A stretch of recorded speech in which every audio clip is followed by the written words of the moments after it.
আসসালামু আলাইকুম। সব কিছু ক্লিয়ার কিনা আমাকে একটু জানাবা। আমরা আজকে আমাদের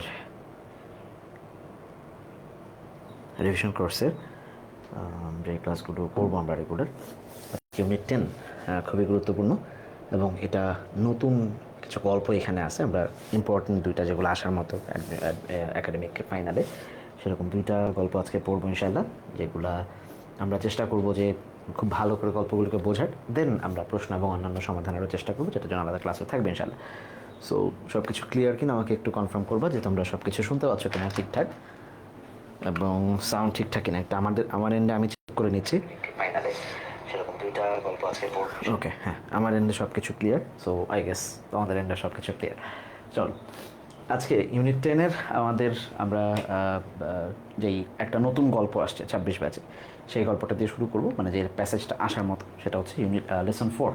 লেসন 4-এর নাম ঠিকঠাকই আছে, আগেও ফিটনেস ছিল, এখনও ফিটনেস আসছে, কিন্তু ঘটনা বদলে গেছে। আগে মেডিটেশনের একটা ছোট্ট, মানে মেডিটেশন নিয়ে একটা ছোট্ট, ইটস কাইন্ড অফ ছোট একটা প্যাসেজ ছিল, বাট এখন একটু চেঞ্জ হয়ে গেছে। এইটা এখন যে মেডিটেশন, এটা একটা ইকিগাই থেকে একটা এক্সাম্পল নিয়ে দিছে, যেটা খুবই মানে ভালো স্ট্যান্ডার্ড এবং মানে আরও আসার মতো। এখান থেকে অনেক প্রশ্ন আসতো প্রিভিয়াস ইয়ারে, আমি তোমাদেরকে প্রশ্নগুলো দিয়ে দেবো না ইনশাল্লাহ। প্রিভিয়াস ইয়ারে আচ্ছা সব ঠিকঠাক আছে, good, thank you. Okay, so previous ইয়ারে অনেক প্রশ্ন আসছে, অ্যাডমিশনেও আসছে, প্যাসেজ আসার মতো কোনো না কোনো বোর্ডে আমরা দেখবো যে প্যাসেজ চলে আসছে। অ্যান্ড ডেফিনেটলি এটা আমরা দেখবো যে ইয়া থেকেও আসবে, কি বলে এটাকে, যে মানে অ্যাডমিশনে তো অবশ্যই গুরুত্বপূর্ণ। ঠিক আছে, আচ্ছা দাঁড়াও।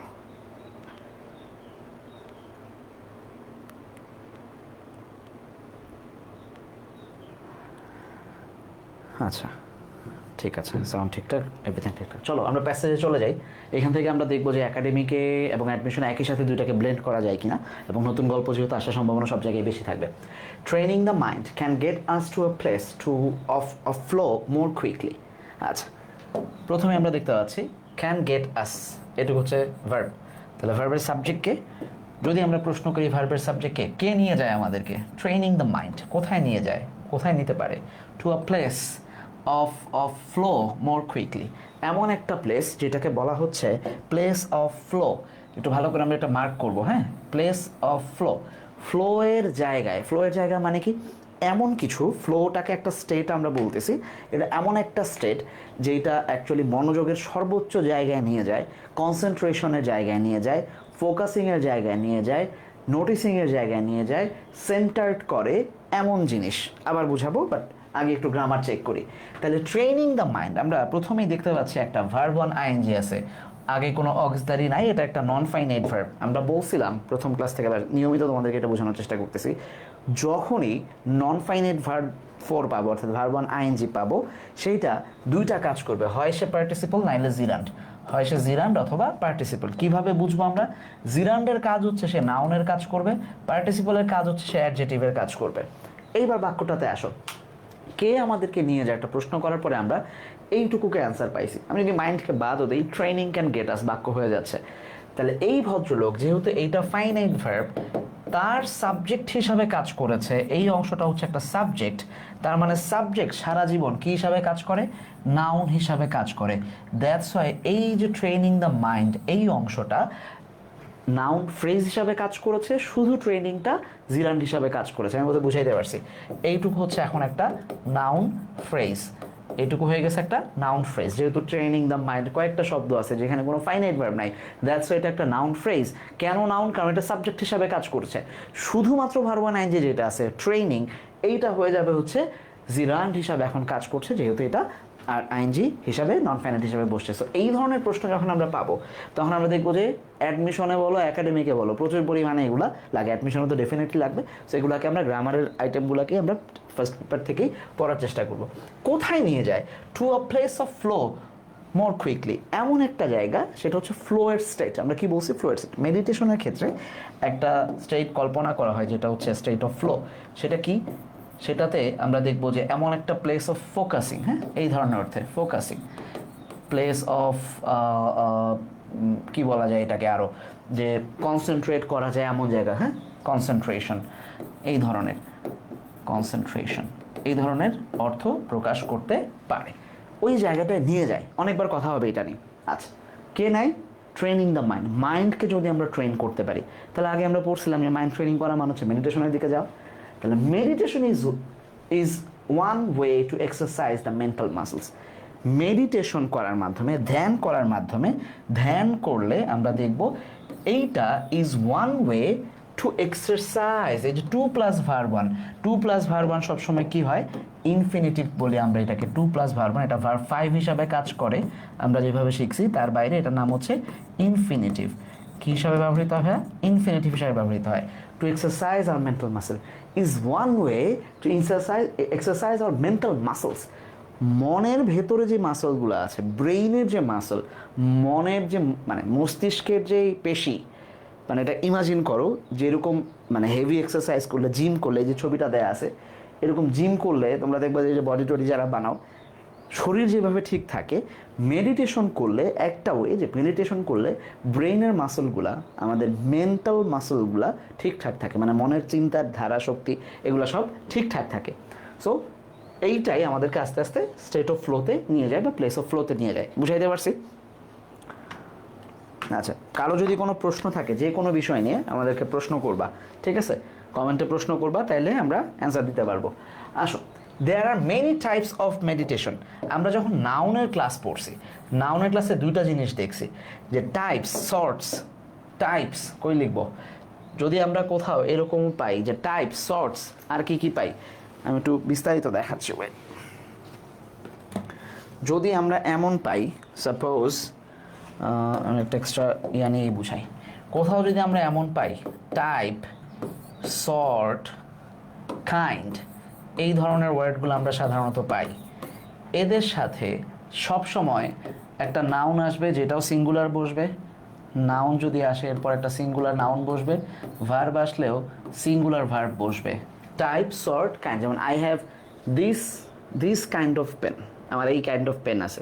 I have one type of pen, তাহলে টাইপ এবং পেন এবং যা আছে ভার্ব টাইপ যা বসবে সব কিছুই হচ্ছে সিঙ্গুলার বসতেছে। আচ্ছা, কিন্তু যদি দেখি যে এটার সাথে এস বসতেছে, types of, sorts of, kinds of, এই ধরনের কথাগুলো যদি থাকে, অফ থাকবে সবগুলোর সাথে, অফ থাকবে, কাইন্ডস অফ, ঠিক আছে, সর্টস অফ, এই তখন আমরা দেখব যে এদের সাথে যেই নাউনটা আসবে সেটাও প্লুরাল হয়, যেই ভার্বটা আসবে সেটাও প্লুরাল হয়। অর্থাৎ এবার খেলা চেঞ্জ হয়ে যাবে। শুধু type of pen, type of, sort of pen, kind of pen, কিন্তু types of pens, I have 2 types of pens, I have 2 kinds of pens. তাইলে যে এখানে আসো, many meditation, there are many types of meditation. আচ্ছা, দেয় নাই, anyway পরে থাকতে পারতো হুইচ আর ক্লেমড। তাহলে টাইপস অফ পাইলে আমরা দেখবো যে সেখানে প্লুরাল বসতে পারে, but they all have same object। আচ্ছা, এখানে হয়তো দেয়ার আর দিয়ে আমরা মেনি টাইপস দিয়ে প্লুরাল হয়ে গেছে, এটা ধরতে পারি। পরে আসো যে they all, এই দে কারা? এই যে মেনি টাইপস অফ মেডিটেশন যারা আছে সবাই, তাদের have all the same objective, তাদের প্রত্যেকেরই একটা অবজেক্টিভ আছে। What is the meaning of objective? তোমরা তো অবজেক্টিভ মানে হচ্ছে আমরা সাধারণত দেখি যে ভাই আমরা যে অবজেক্টিভ কোশ্চেন থাকে সেটা হইতে পারে নৈর্ব্যক্তিক, এর বাইরে আমরা দেখবো অবজেক্টিভ শব্দটা গোল হিসাবে ব্যবহৃত হয়, ঠিক আছে? গোল হিসাবে ব্যবহৃত হতে পারে। দে হ্যাভ সেম ড্রিম অথবা গোল অথবা ফাংশন, ঠিক আছে? ফাংশনও ব্যবহার করতে পারি আমরা, যে তাদের প্রত্যেকের আলাদা করে একটাই ফাংশন থাকে। কি সেটা? এরপরে দেখো এখানে ফুল স্টপ দেয় নাই, তার মানে এই সেম অবজেক্টিভটাকে বর্ণনা করবে। কি কি আছে? Calming the mind, observing our thoughts and emotion, centering our focus on a single object. অর্থ বুঝাচ্ছি আগে, তারপরে আমি গ্রামারে যাচ্ছি। মূল অবজেক্টটা কি? যত ধরনের মেনি টাইপস অফ মেডিটেশন যেগুলো থাকবে সেগুলো হচ্ছে কামিং দ্য মাইন্ড, মাইন্ডকে কাম করে অর্থাৎ ঠান্ডা করে, মানে এটাকে কন্ট্রোল করে, এটা লিখতে পারবা। Observing our thoughts and emotion, thoughts আমাদের যে চিন্তা এবং মানে ইমোশন, যে মানে এটা কি বলবো, যে ইমোশন, আবেগ, এগুলোকে অবজার্ভ করে। হ্যাঁ, আর কি কি করতে পারে? নোটিস করতে পারে, ফোকাস করা যায় এই জায়গায়, কনসেন্ট্রেট করা যায়। অ্যান্ড সেন্টারিং আওয়ার ফোকাস, আমাদের সমস্ত চিন্তাকে এক জায়গায় সেন্টার করে ফেলে, একটা নির্দিষ্ট বিন্দুতে নিয়ে আসে আ সিঙ্গেল অবজেক্ট, যে কোনো একটা বিষয়, মানে মাল্টিটাস্কিংটাকে বন্ধ করে, একটা বাই একটাকে ফোকাস করে। আচ্ছা, এখানে একটা সুন্দর গ্রামারের নিয়ম আছে, সেটা কি? এই যে খেয়াল করো, কামিং, অবজার্ভিং, সেন্টারিং, এরা সবাই কি হিসাবে বসছে? ভার্ব অন আইএনজি হিসাবে বসছে। এইটাকে আমরা বলি হচ্ছে প্যারালাল মেথড। কি বলি? প্যারালালিজম। অর্থাৎ যেইভাবে যাচ্ছে সবগুলাই জিরান, coming the mind, centering our focus, observing our thoughts, emotions, এই প্রত্যেকটা জিনিস কি হিসাবে কাজ করতেছে? একইভাবে। এখানে যদি টু থাকতো, টু কাম আওয়ার মাইন্ড, তাহলে এখানে আমরা দেখতাম যে ব্যবহার হতো টু সেন্টার আওয়ার ফোকাস। এখানে আমরা দেখতাম to observe our emotion and thoughts, হাবি জাবি। ঠিক আছে? সো একই নির্দিষ্ট জায়গায় এটা চলমান থাকতো। ক্লিয়ার? ক্লিয়ার? আচ্ছা, ঠিক আছে, চলো। হ্যাঁ, the basic practice involves sitting with a straight back and focusing on your breath. Okay, তাহলে বেসিক প্র্যাকটিস, প্র্যাকটিস শব্দটা এখানে নাউন হিসাবে বসছে। আমরা জানি নাউনের ঠিক আগে বসে নাউনকে যে মডিফাই করে সেই ভদ্রলোককে কি বলা হয়? সেই ভদ্রলোককে হচ্ছে অ্যাডজেক্টিভ বলা হয়। আর তার আগে বসছে দি, অর্থাৎ ডিটারমিনার। DMN মেথডকে আমরা পড়ছি, বারবার আমাদের সামনে এটা আসবে। ঠিক আছে? এখানে এম বসছে অ্যাডজেক্টিভ হিসাবে। তাহলে দ্য বেসিক প্র্যাকটিস, মূল প্র্যাকটিসটা বা ফান্ডামেন্টাল যে প্র্যাকটিস, বেসিক কারণ ফান্ডামেন্টাল বলতে পারি, ইনভলভস, এটা ইনভলভ করে। তাহলে এই পুরাটা সাবজেক্ট, দ্য বেসিক প্র্যাকটিস, এইটুকু পুরোটা সাবজেক্ট হিসাবে বসছে, কারণ এই ভদ্রলোক হচ্ছে ফাইনাইট ভার্ব। তাহলে ফাইনাইট ভার্বের সাবজেক্ট হিসাবে এই ভদ্রলোক কাজ করছে। এই পুরাটা একটা ফ্রেজ, নাউন ফ্রেজ হিসাবে বসবে, কারণ যে সাবজেক্ট হয় সে সবসময় নাউন হয়, তাই নাউন ফ্রেজ বসবে। এখানে নাউন ফ্রেজ বসছে, এই জায়গায় নাউন ফ্রেজ বসবে। দ্য বেসিক প্র্যাকটিস ইনভলভস, মূল যে প্র্যাকটিস বা ফান্ডামেন্টাল যে রিচুয়াল, সেটা কি? সিটিং উইথ, ইনভলভ করে sitting with a straight back, মূলত সোজা, কাজ সোজা করে একটু বসতে হয়। And focusing on your breath, নিঃশ্বাস যে নিচ্ছি আমরা, এই নিঃশ্বাসের উপরে ফোকাস করা। তাহলে এইখানেও প্যারালিজম বসছে, খেয়াল করতে পারছি বোধহয় আমরা অলরেডি। এইখানে যেরকম আইএনজি দিয়ে বসছিল, এই যে ভদ্রলোক এইখানেও আইএনজি দিয়েই বসতেছে। এই যে দুইটা কাজকে একসাথে প্যারালাল করছে, যে প্রথম কাজ হচ্ছে তোমাকে বসতে হবে, এক, দুই নাম্বার হচ্ছে তোমাকে ফোকাস করতে হবে। এই জিনিসটাই বেসিক প্র্যাকটিসগুলোকে ইনভলভ করছে। কোথায়? ফোকাসিং অন ইউর ব্রেথ, তোমার নিঃশ্বাস নেওয়াকে, শ্বাস প্রশ্বাসে ফোকাস করতে হবে। এনিওয়ান ক্যান ডু ইট, যে কেউ করতে পারে। and you feel a difference after just one session. তুমি মানে একটা সেশনের পরেই দেখবা যে একটা আলাদা ডিফারেন্স চলে আসছে, মানে তুমি এটাকে ডাইভালজ করতে পারবা যে হ্যাঁ, সামথিং ইজ ডিফারেন্ট। আসো কিভাবে?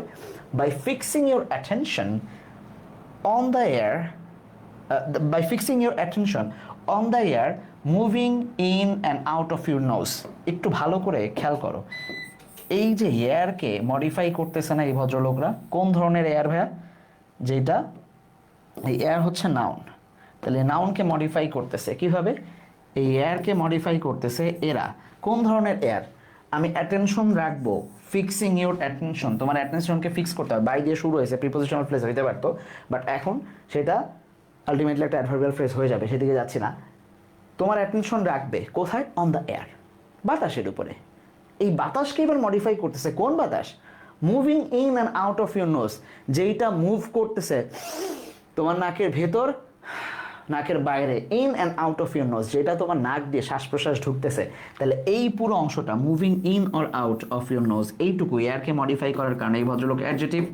মাঝখানে কোনো ফাইনাইট ভার্ব আছে? নাই। ফাইনাইট ভার্ব না থাকলে সেই ভদ্রলোক হচ্ছে ফ্রেজ। যদি ফাইনাইট ভার্ব থাকতো তাহলে সেটা হয়ে যেত ক্লজ। যদি বলতাম যে air which is moving in or out, is থাকতো, তারপরে ভার্ব ফোর থাকতো, একটা ফাইনাইট ভার্ব হয়ে যেত, এবং মুভিং থাকতো, ক্লজ মেকার থাকতো হুইচ, সেই ক্ষেত্রে এটা ক্লজ হয়ে যেত। বাট এখন হয় না, এখন adjective phrase. You can slow the torrent of thoughts and clear your mental horizons. তুমি চাইলেই তোমার এই যে ইউ ক্যান স্লো, তুমি স্লো করে ফেলতে পারবা। ক্যানের পরে ভার্ব ওয়ান বসে, সেটা আমরা জানি। ক্যানের পরে ভার্ব ওয়ান, দ্য টরেন্ট।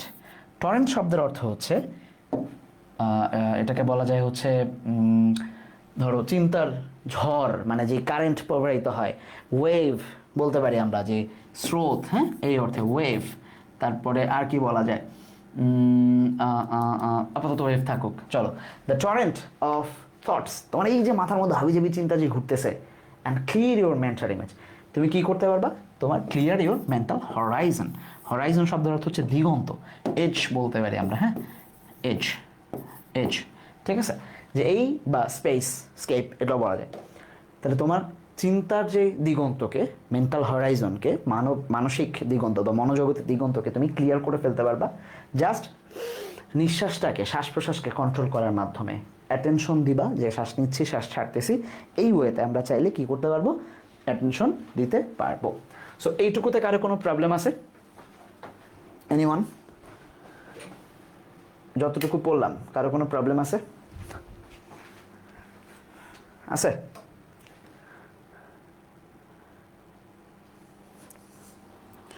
যদি থাকে আমাকে একটু মানে জানাও যে হ্যাঁ এইটুকুতে প্রবলেম আছে, না থাকলে আমরা আগাচ্ছি। চলো, মানে এই ওয়েতে আমরা অন্তত এখন থেকে আমাদের ফার্স্ট পেপারকে পড়া শুরু করব। This is the best way, অন্তত লিস্ট ওয়ে, যে ওয়েতে আমরা পড়াশোনা শুরু করব। আসো, দ্য আর্চার সিক্রেট। আর্চার যিনি একজন ধনুক মানে তীরন্দাজ, এরকম করে যে করে তীর মারে, তার একটা সিক্রেট ছিল।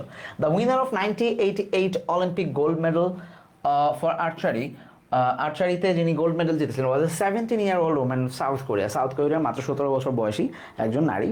এই 1988 সালে সাউথ কোরিয়া উনি হয়ে মানে অলিম্পিকে গোল্ড মেডেল জিতেছেন। When asked how she prepared, যখন তাকে বলা হয়েছে আপনি কীভাবে প্রিপেয়ার করছেন আপনার নিজেকে, she replied that the most important part of our training was meditating for 2 hours each day.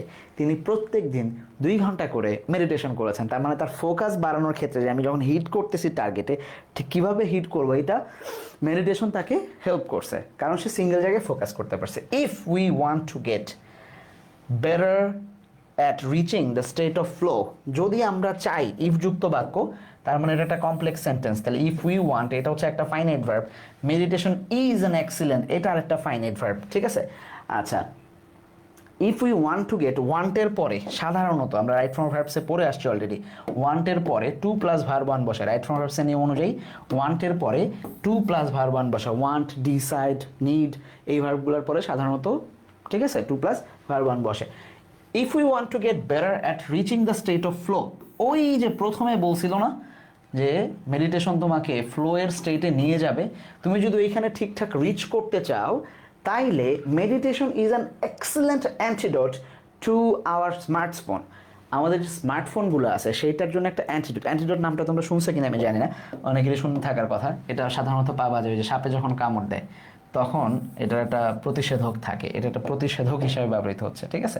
যে আমাদের স্মার্টফোনের অ্যান্টিডোট, মানে আমাদের সারাক্ষণ স্মার্টফোন চালাই, অ্যান্ড দেন নোটিফিকেশনগুলো আসে, কি করে তারা, নোটিফিকেশনস যেগুলা কনস্ট্যান্টলি ক্ল্যামরিং আওয়ার অ্যাটেনশন, যেগুলা রেগুলারলি আমাদের অ্যাটেনশন স্প্যানকে কেড়ে নিয়ে যাচ্ছে। মানে তুমি দেখবা এটা আমাদের ক্ষেত্রেও বসে, রাইট? আমাদের প্রত্যেকের জীবনে এটা ঘটে যে বসছি পড়তে বসে হঠাৎ করে মানে একটা নোটিফিকেশন আসছে, মনে হলো যে এইবার এটাই আমার কাজ। শিক্ষামন্ত্রী আন্দাজে কিছু কথাবার্তা বলতেছে, ওইখানে যে আমার আগে কমেন্ট করতে হবে যে আপনি ঠিক বলতেছেন না, আমার 26 ব্যাচের সাথে এটা ঠিক হচ্ছে না। ভাই তোমারও যা হচ্ছে, তোমার ফ্রেন্ডেরও তা হচ্ছে, অন্যরও তাই হচ্ছে, পড়ো, তোমার ওইখানে যে আগে বিদ্রোহ করতে হবে। আচ্ছা তুমি এটাতে করলা, ইরান আর আমেরিকা যুদ্ধ লাগছে, ওইখানে একটা নোটিফিকেশন আসছে তোমার ফেসবুকে, তোমার কাজকে ওইখানে মনোযোগ দেয়, তুমি পড়ো। স্কুল বন্ধ হলে, কলেজ বন্ধ হলে হয়েছে, নাইলে নাই, কিন্তু আমাদের ওই যে খুবই ইম্পর্টেন্ট মনে হয়, আমরা ওইখানে চলে যাই। এই যে নোটিফিকেশনগুলো স্মার্টফোনের আমাদের নিয়মিত আমাদের মনোযোগকে কেড়ে নিচ্ছে, অ্যাটেনশনকে ভেঙে দিচ্ছে, এইটা থেকে বাঁচার জন্য ওই যে স্টেট অফ ফ্লোতে যাওয়াটা খুব জরুরি। যে আমি মেডিটেশন করতেছি, আমি জানি যে আমাকে কী করতে হবে, আমি চুপচাপ 5 মিনিট মেডিটেশন, 10 মিনিট, আধা ঘন্টা মেডিটেশন করে আমি পড়তে বসবো, ফোন টোন হাবি সব বাদ, একটা নির্দিষ্ট কাজে আমি ফোকাস করতেছি ফর 2 and 3 hours, আমি আর মনোযোগ দিব না অন্যদিকে। এই যে নিয়তের মধ্যে নিজেকে ঢোকানো, এটা হচ্ছে জরুরি। One of the most common mistakes, আমরা জানি, আমরা পড়েছি, আরও পড়বো সামনে, ওয়ান অফ দ্য যখন থাকবে তখন আমরা দেখবো পরে একটা নাউন থাকবে যেটা সবসময় প্লুরাল বসবে, একটা নাউন থাকবে যেটা সবসময় প্লুরাল হিসাবে বসবে ওয়ান অফ দ্যার পরে, ঠিক আছে? আচ্ছা, কিন্তু এরপরে যে ভার্বটা থাকবে, ভদ্রলোক, ভার্বটা আবার সিঙ্গুলার থাকবে। তাহলে এই যে ভার্বটা একটু পরে আছে, কেন পরে আছে সেটাও আমরা দেখব, কিন্তু ভার্বটা আলটিমেটলি সিঙ্গুলার বসছে। যদি মুছে দেই যে কি আছে সেটা বোঝার জন্য, যদি আমরা মুছে দেই যে ঘটনা কি ঘটছে, one of the mistake among সব্বাদ, এই যে দেখো এবার বুঝছো কিনা, one of the mistake is, right? এইবার আসো, তাহলে মাঝখানে এটুকু কি বসছে, one of the common mistakes, এই যে অ্যামং থেকে শুরু করে এইটা কোথায় মিস্টেকটা হয়, এই জিনিসটাকে মডিফাই করার চেষ্টা করছে, ঠিক আছে?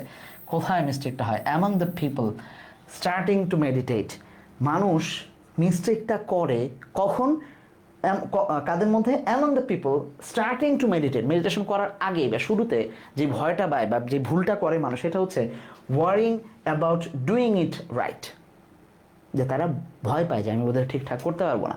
আবারও ভার্ব ওয়ান আইএনজি পাচ্ছি, যেখানেই ভার্ব ওয়ান আইএনজি পাবো সেখানেই আমরা এর প্রশ্ন করবো যে ভাই তুমি কে, তুমি কি পার্টিসিপল নাকি তুমি জিরান্ট? ভদ্রলোক জিরান্ট হইতে হইলে তাকে নাউনের কাজ করতে হবে, ভদ্রলোক পার্টিসিপল হইতে হলে তাকে অ্যাডজেক্টিভের কাজ করতে হবে।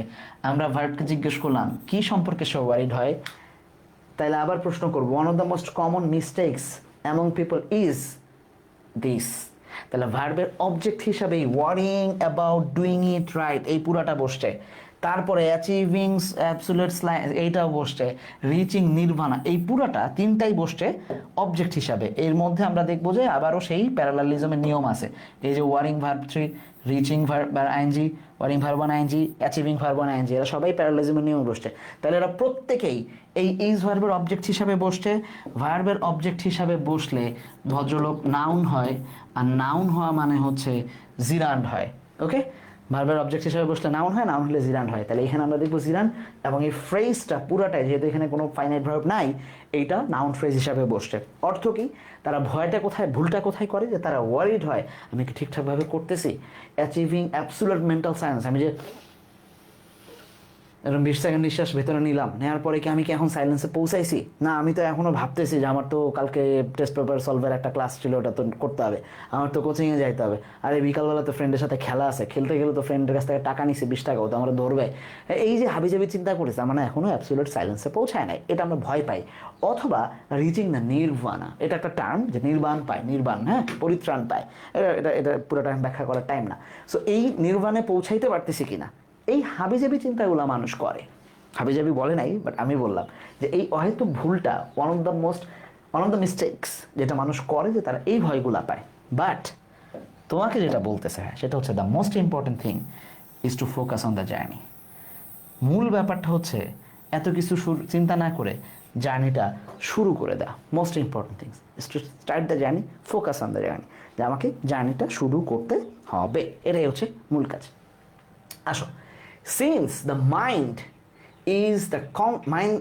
is a constant swirl of thoughts, ideas and emotion, slowing down the centrifuge even for just a few seconds can help us feel more rested and leave us with a sense of clarity. বড় বাক্য ছোট ছোট করে আগে। মাইন্ডকে বলা হচ্ছে constant swirl of thoughts, ideas and emotion. মন জিনিসটা কি? মনের কথা বলতেছে। মন হচ্ছে এইটা কনস্ট্যান্ট সোয়েল, যে এইখানে অলওয়েজ একটা ঘূর্ণি চলতে থাকে, ওয়েভ চলতেছে এইখানে, ঠিক আছে? এটা আমরা যে বালতিতে ওয়ারপুল বলি, যে কনস্ট্যান্ট ওয়ারপুল চলতেছে এইখানে। কিসের? চিন্তা চলে, আইডিয়া চলে, ইমোশন নিয়ে এখানে সারাদিন ভাবতেছে, একটু পরে একটা সুন্দর তথ্য দিবে। এইটাকে স্লোয়িং ডাউন দ্য সেন্ট্রিফিউজ, এই সেন্ট্রিফিউজ কথাটা মূলত এই মাইন্ডকেই বোঝাচ্ছে। এই সেন্ট্রিফিউজ মানে হচ্ছে মাইন্ড। তাহলে এটা কি হিসাবে বসছে? রূপক হিসাবে বসছে। সেন্ট্রিফিউজ মানে হচ্ছে মাইন্ডকেই বোঝাচ্ছে। তাহলে এইটা মেটাফোর হিসাবে বসছে। এখান থেকে আসবে না যদিও, বাট তারপরে একটু বুঝাই দিই। হ্যাঁ, এইটা হচ্ছে ভদ্রলোক মেটাফোর হিসাবে বসছে।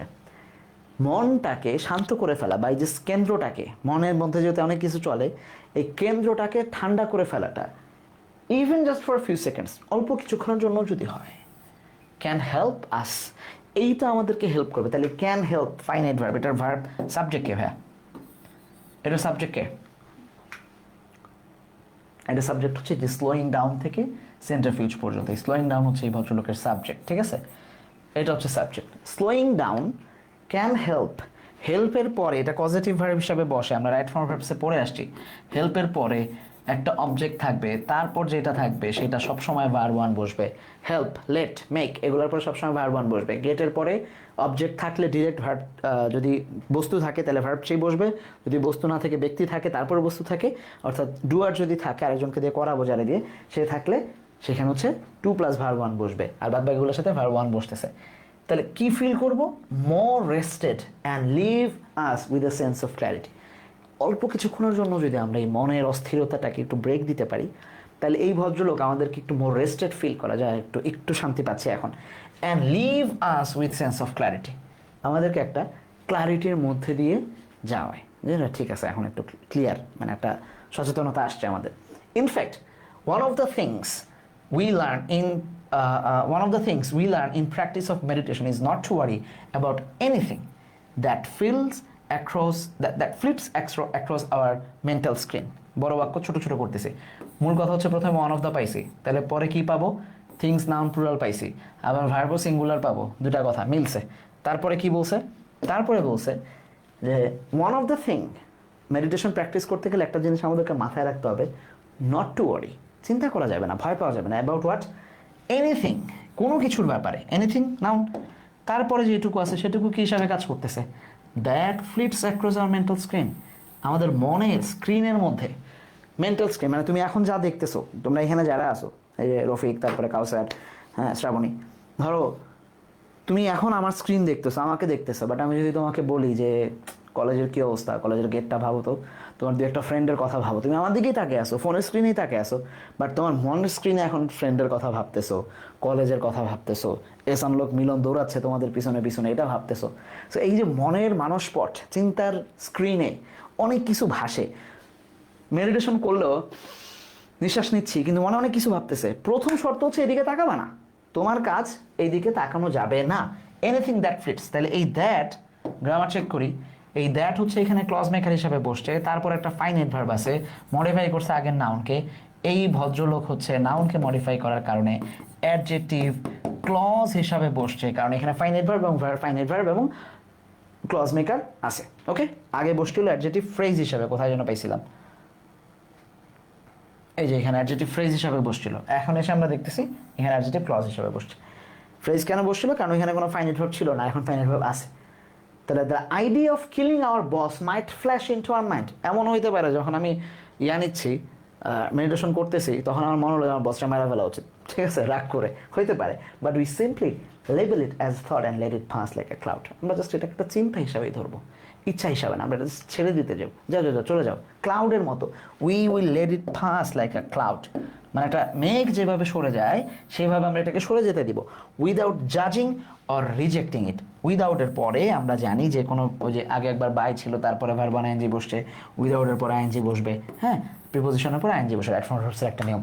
তাহলে উইদাউট জাজিং অর রিজেক্টিং ইট, কোনো ধরনের জাজমেন্ট করা ছাড়া, রিজেক্ট মানে আমরা এটাকে ধরবো না, মানে যেটা যে আমি এটা ভাবা যাবে না, এটা ছাড়ো, এটাও চিন্তা করো না, আসছে মাথায় সরে দাও, পড়াশোনার মনে হয়েছে যে ফ্রেন্ডের সাথে গল্প করতে হবে, সরে দাও, ফোকাস করো।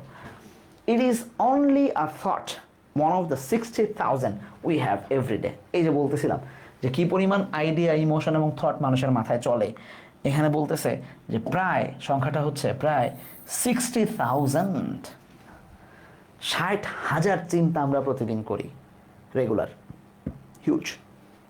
So we have everyday according to some এক্সপার্টদের মধ্যে কেউ কেউ বলেছেন। তাহলে সামের পরে সাধারণতই আমরা দেখব এটা একটা কাউন্টেবল নাউনকে রিফার করে এবং প্লুরাল বসাইতে চায়, তাহলে এক্সপার্ট কাউন্টেবল নাউন এবং এখানে প্লুরাল হিসাবে বসছে। ক্লিয়ার? জাজিং জিরান্ট হবে, জি সালাহ, জাজিং জিরান্ট, হ্যাঁ, উইদাউট জাজিং, কারণ উইদাউট ইট দিয়ে রিপ্লেস করা যাচ্ছে, ঠিক আছে, ওকে। আসো, মেডিটেশন জেনারেটস আলফা অ্যান্ড বেটা ব্রেইন ওয়েভস। মেডিটেশন কি করে, সাবজেক্ট হিসাবে বসছে, জেনারেট ফাইনাইট ভার্ব হিসাবে বসছে, বাদ বাকিটা আমরা দেখবো কমপ্লিমেন্ট হিসাবে বা অবজেক্ট হিসাবে বসে গেছে। কি জেনারেট করে, আলফা অ্যান্ড বেটা ব্রেইন ওয়েভ। বোঝার দরকার নাই, এটা এক ধরনের ব্রেইন ওয়েভ, সায়েন্সের যেহেতু আমি বুঝাই পারবো না তোমার ঠিকঠাক, সো বোঝার দরকারও নাই, এখানে আমার বলা নেই যে পুরোটা বোঝা। কিছু ব্রেইন ওয়েভ ব্যবহার মানে এটা ক্রিয়েট করে, যেটা আলফা এবং বেটা। সম্পর্কটা কোথায় আজকের লেসনে, for those experienced in meditation, যারা এক্সপিরিয়েন্সড মেডিটেশনে এক্সপিরিয়েন্সড হয়ে যায়, তাহলে এক্সপিরিয়েন্সড ভার্ব 3 বসছে, কখনোই ভার্ব 3 বসবে না বাক্যে উইদাউট অক্সিলারি, তার মানে এই ভদ্রলোক একটা নন ফাইনাইট ভার্ব, এবং নন ফাইনাইট ভার্ব হইলে সম্ভাবনা থাকে এই যে দোজকে সে মডিফাই করতেছে, এক্স্যাক্টলি এটা হচ্ছে একটা অ্যাডজেক্টিভ হিসাবে বসছে, যেহেতু এই দোজকে যারা এক্সপিরিয়েন্স করছে তাদেরকে মডিফাই করতেছে, ভার্ব 3 হয়েছে, নন ফাইনাইট হয়েছে, দ্যাটস ওয়াই সে অ্যাডজেক্টিভ হিসাবে বসছে।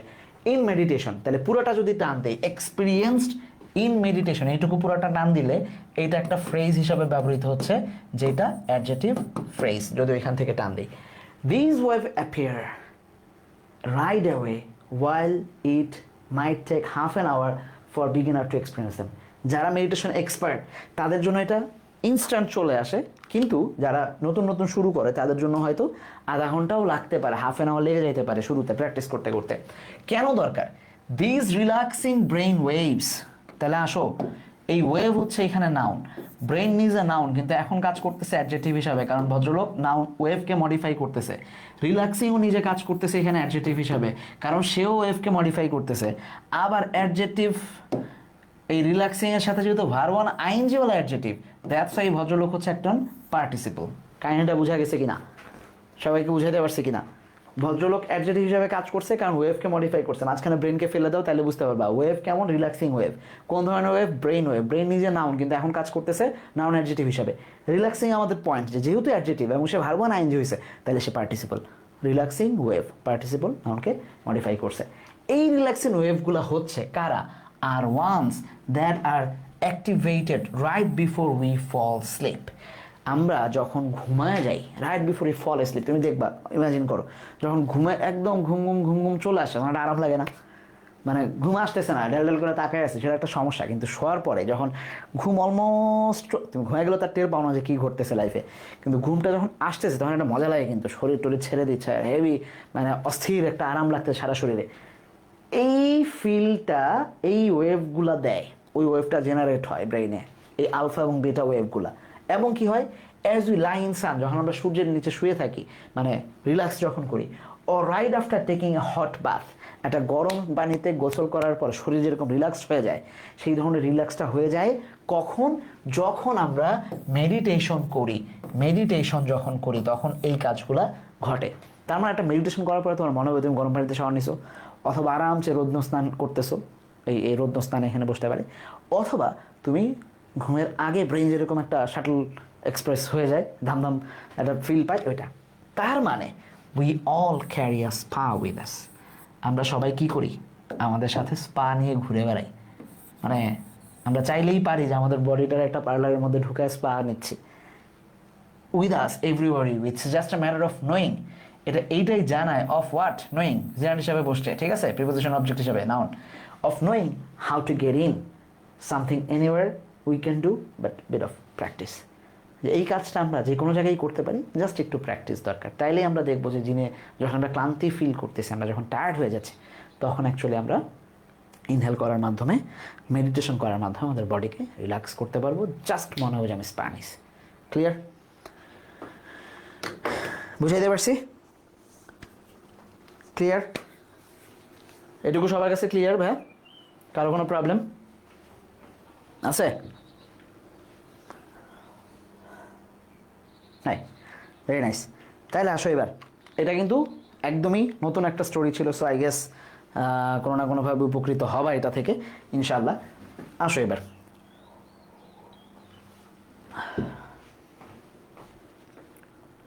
পরেরটায় আসো। এটা কমন, আগেও ছিল আমাদের।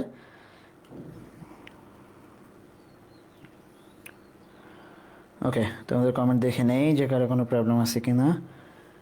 নাই নাই নাই, চলো লেটস গো।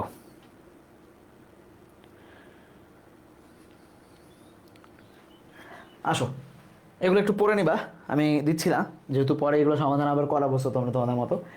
লেসন 5, আগে এটা ছিল স্পেন্ডিং, এখন হয়ে গেছে কনজিউমারিজম। কোনো পার্থক্য আসলে নাই, একই জিনিস আছে, নতুন নতুন বোতলে পুরনো জিনিস ঢুকাইছে আর কি, পুরনো তেল দিয়ে দিচ্ছে নতুন বোতলে, ঠিক আছে। মনে হচ্ছে যে অনেক কিছু হয়ে গেছে, ঠিক আছে, আসলে কিছুই হয় নাই। চলো, ওকে, কই গেল তোমাদের কমেন্ট? চলো, স্পেন্ডিং কি? We spend money for different reason. আমরা মানি স্পেন্ড করি, ফাইনাইট ভার্ব এখানে, ফর ডিফারেন্ট রিজনস, বিভিন্ন কারণে। We buy food, clothes or everyday essentials, pay different salaries, entertain people, travel to places, help other in need, or invest in business and thus spend money every day। এই পুরো অংশটুকু যতটুকু বললাম, এই পুরাটুকু flow চার্টের জন্য খুবই ইম্পর্টেন্ট। যে কোনো প্যাসেজে একটু তুলে দিয়ে বলবো ফ্লো চার্ট করো, ধাম ধাম 5টা বসায় দেবো। We buy food, clothes, we by we pay for different services, we entertain people, we travel to places, যা যা আছে সবগুলো 5টা 6টা 7টা আছে ফ্লো চার্টে, আরামসে দিয়ে দিবা, ঠিক আছে। আচ্ছা, in fact spending is a part of our life. তাহলে এই যে ইজ, ভাইয়া ভালো করে খেয়াল করো, ইজ হচ্ছে এখানে ফাইনাইট ভার্ব। তাহলে কি এই ভার্বের সাবজেক্টকে, এই স্পেন্ডিং হচ্ছে এই ভার্বের সাবজেক্ট। তাহলে সাবজেক্ট যখন, সাবজেক্টের কাজ কি, সাবজেক্ট সবসময় কি হয়, নাউন হয়। আর নাউন মানেই ভার্ব ওয়ান আইএনজি যে নাউন হয় সে কি হয়, সে জিরান্ড হিসাবে কাজ করে। তাহলে spending is a part of our life, spending হচ্ছে আমাদের লাইফের পার্ট। এই spending verb one I N G gerund, কারণ সে নাউন হিসাবে কাজ করছে, বিকজ সে একজন সাবজেক্ট, এই বা কিজ ভার্বকে সে কাজ করে দিছে। আসো এবার স্পেন্ডিং মে টেক্স, এইখানেও স্পেন্ডিং একই কাজ করতেছে, কারণ পরের অংশ আমরা আবার দেখতে পারতেছি যে মে প্লাস ভার্ব ওয়ান, আমরা পড়ছিলাম মে মাইট ক্যান কুড সে শ্যাল শুড, এগুলোর সাথে ভার্ব ওয়ান বসবে। তাহলে spending may make us happy or unhappy, আমাদেরকে হ্যাপি অথবা আনহ্যাপি বানাইতে পারবে কিভাবে, depending on how and why we spend.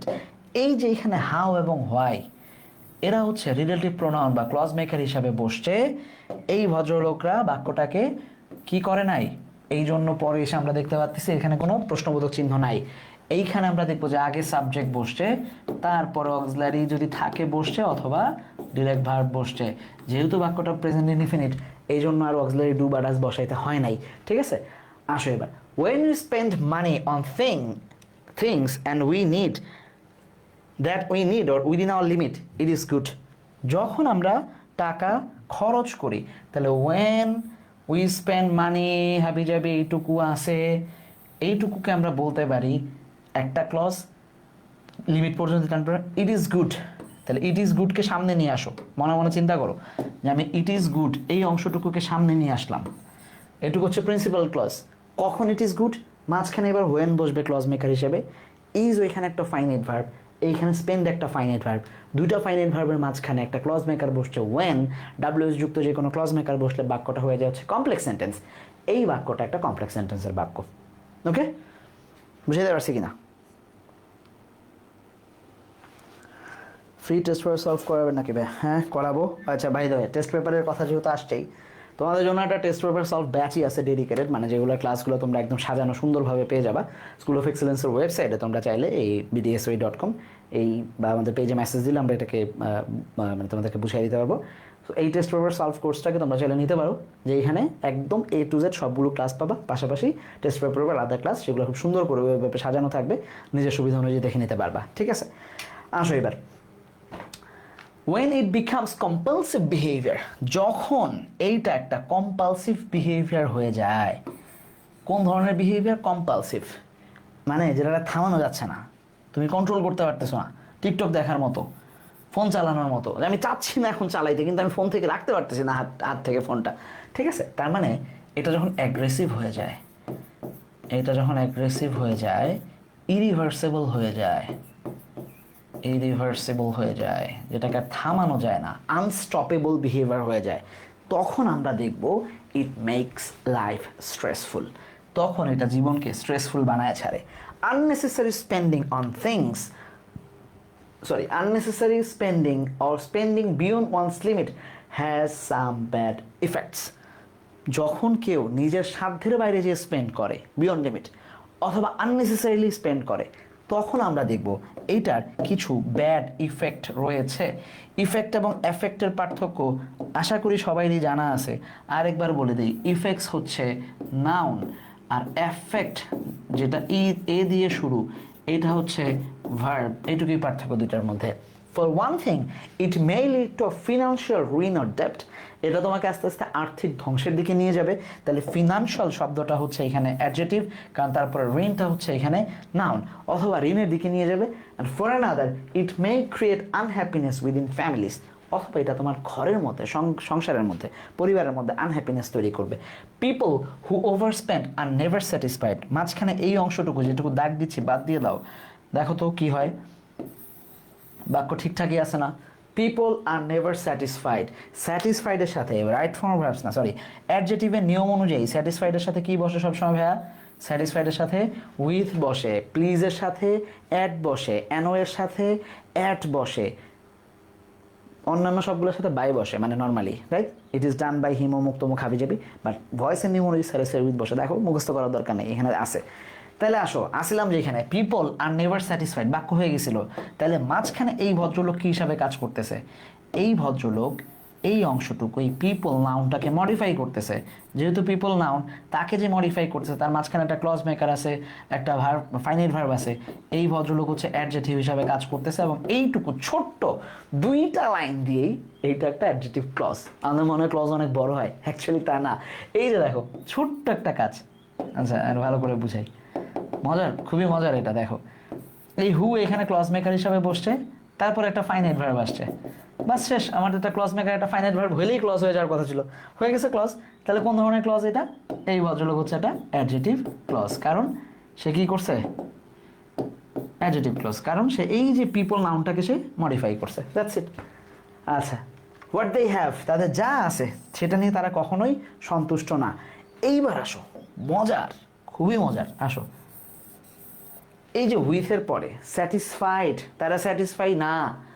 কিভাবে? উইথ হোয়াট দে হ্যাভ, এটা আবার একটা ক্লজ মেকার আছে, এবং এখানে একটা ফাইনাইট ভার্ব আছে। এখন বলো এটা কারে মডিফাই করছে? এটা থাকলো তোমাদের কাছে, দেখি পারো কিনা। আসো, ঠিক আছে, এটা পিপলকে মডিফাই করছে, আর এটা স্যাটিসফাইডকে মডিফাই করছে। কিভাবে স্যাটিসফাইড না তারা? হোয়াট দে হ্যাভ, যা আছে তা নিয়েও তারা স্যাটিসফাইড না। তাহলে বলো কি হবে? They always rush for brands. Always থাকে যখন, তখন সেটা সাধারণত, সব সময় না, সাধারণত প্রেজেন্ট ইনডিফিনিট হয়।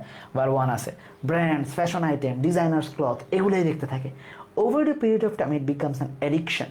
আস্তে আস্তে সময়ের সাথে সাথে সেটা একটা অ্যাডিকশন হয়ে যায়, which may have eventually create psychological problem.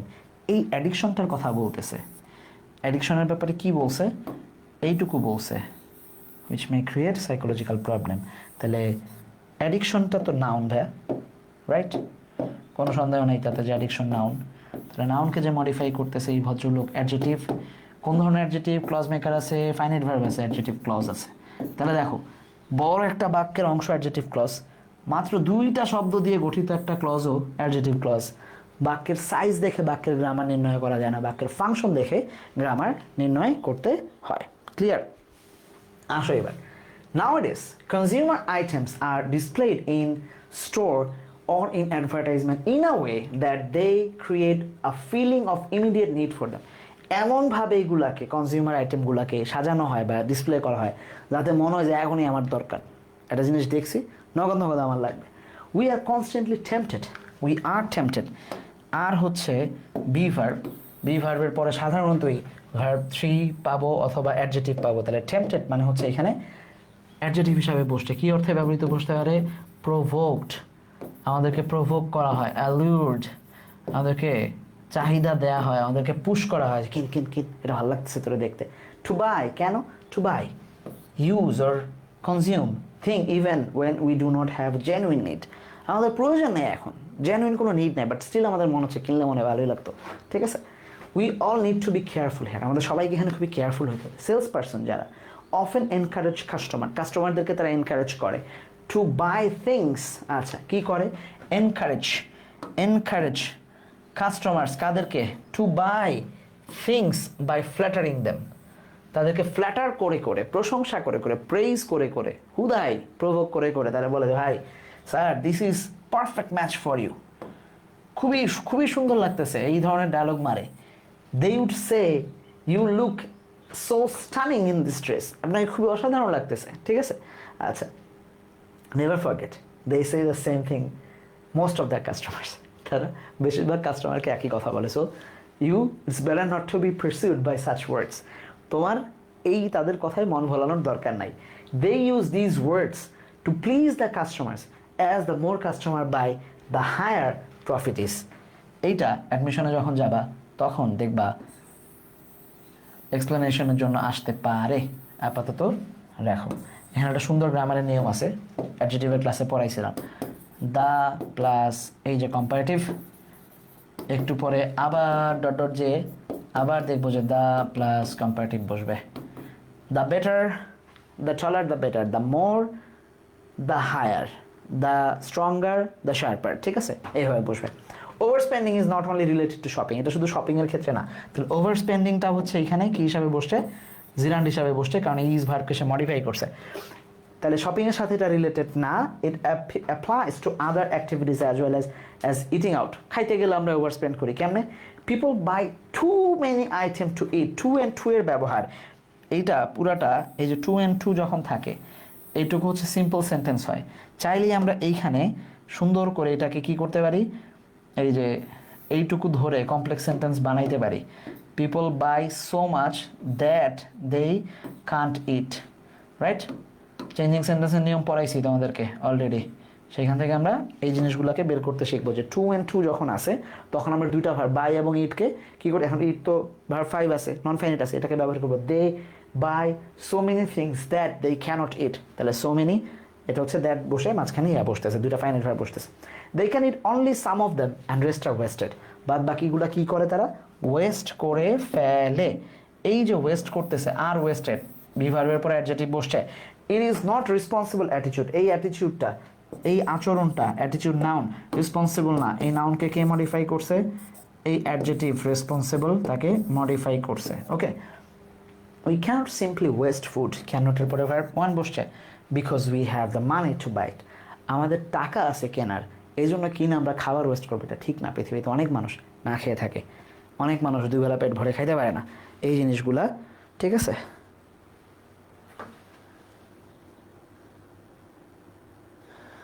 আচ্ছা ধরো ওটা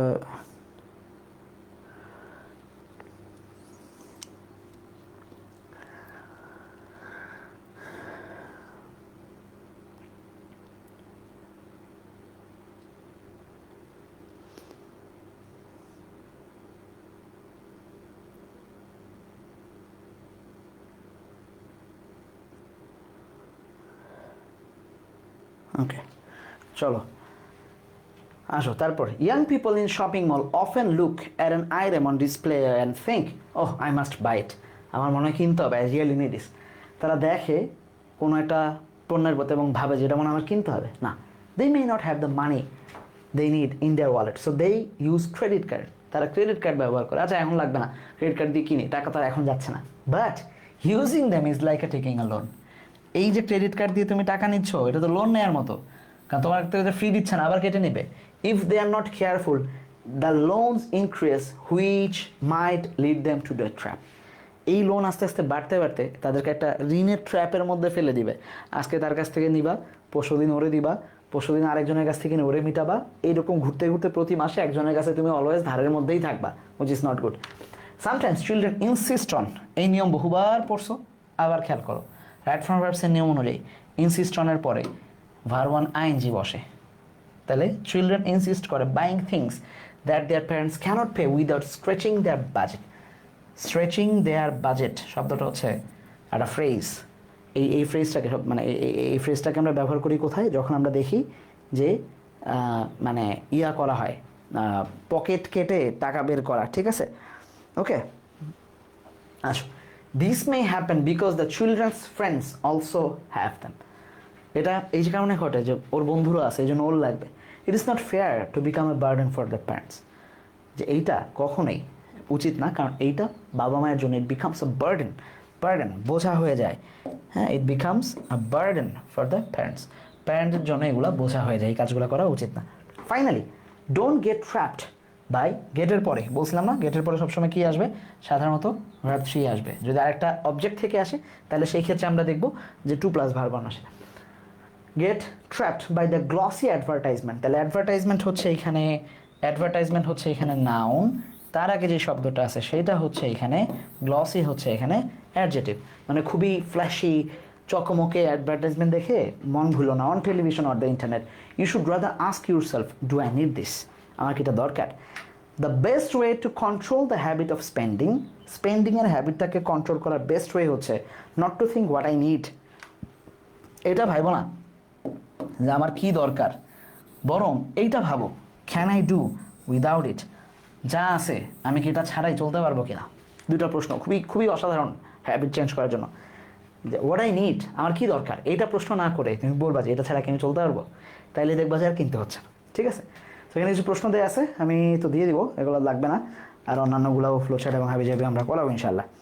ওকে, সো দ্যাটস ইট, এটাই আমরা দেখলাম যে মোটামুটি এই লেসন এই ইউনিটে যতগুলো ইম্পর্টেন্ট আছে একটা সুন্দর প্যাসেজ আছে, ওইটা আমি আলাদা করে আরেকদিন দিয়ে দিব না, ওইটা পরীক্ষার জন্য যেহেতু রিভিশনের জন্য খুব একটা দরকার হবে না। ফুড কালচার সৈয়দ মুস্তাফা আলী, এটা আমি আলাদা একদিন ইনশাল্লাহ প্লেজার রিডিং হিসাবে পড়াই দিব। এর বাইরে আর তো তেমন কিছু নাই। সো খুবই খুবই মানে প্রায়োরিটি দিয়ে এই লেসনটাকে পড়বা, যে কোনো না কোনো বোর্ডে ইনশাল্লাহ দেখবা যে এখান থেকে প্রশ্ন চলে আসবেই ইনশাল্লাহ। সো প্রিপারেশন নিয়ে রাখো, কারণ বোর্ডে না আসলেও অ্যাডমিশন আসবে ফর শিওর।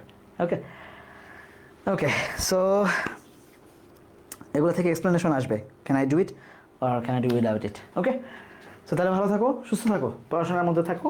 রেগুলার তোমাদেরকে স্কুল অফ এক্সিলেন্সের পক্ষ থেকে কিন্তু ক্লাস দেওয়া হচ্ছে। যারা চাও যে এখনও স্কুল অফ এক্সিলেন্সের আমাদের অলরেডি প্রি অ্যাডমিশনের একটা কোর্স চলতেছে, যেটাতে আমরা ফোকাসড ইউ নামে, অর্থাৎ যারা ঢাকা বিশ্ববিদ্যালয়ে পরীক্ষা দিতে চাও তাদেরকে আমরা রিটেনে আমরা টোটাল 20টা ক্লাস দিচ্ছি।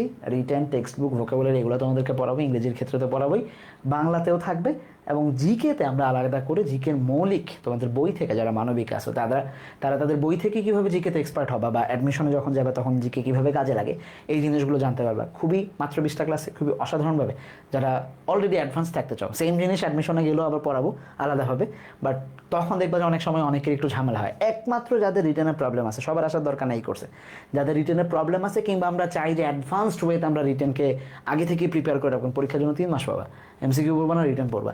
সো ইটস হাই টাইম যে এখন শুরু করো। সো এটাও আমাদের ওয়েবসাইট bdsc.com পেয়ে যাবা। আশা করছি সেই ক্লাসগুলোতে তোমাদের সাথে দেখা হবে। তার এক পর্যন্ত ভালো থাকো, সুস্থ থাকো, পড়াশোনার মধ্যে থাকবো। আসসালামু আলাইকুম।